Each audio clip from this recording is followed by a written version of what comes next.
So our next milestone is mental health and a social plan.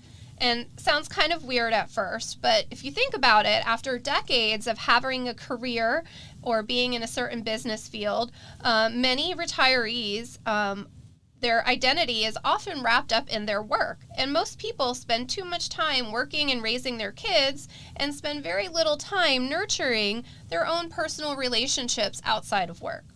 So this is a recipe for loneliness and boredom in retirement. In fact, 36% of seniors said that they've considered going back to work because they are just bored. And we definitely see that here in the office. Many folks will get a part-time job or volunteer, do many different things. This is why it's so important to create a social and mental plan before you retire. Don't leave your job unless you have a good idea of what you want to do with your time and who you want to spend it with. It is really something you need to take some time to consider because retirement can last many years. So you may want to consider traveling or whatever your hobbies are, maybe something that involves exercise to keep you active and in shape, like pickleball, or maybe if you're fortunate enough to have grandkids and family, you can spend more time with them.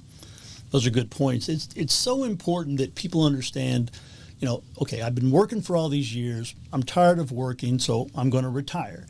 And it sounds like all I've done is I'm going to relieve some stress and give myself some free time. But you mentioned that loneliness and the boredom. We hear that a lot where our clients come in and they've worked hard, and obviously working the hours they were doing, they want to reduce it in some form or fashion. But it's not always, let's just stop working completely.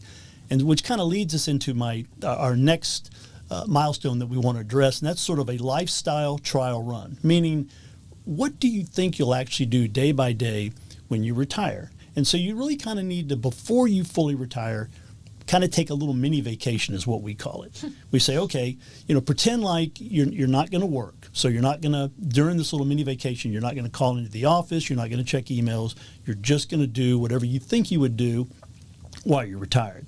So what we say on this mini vacation is, it's a trial run. Pretend like I'm retired, and then think about, what are you going to do every day? Is it comfortable? Is it fun? Would you be bored? Would you be lonely? I certainly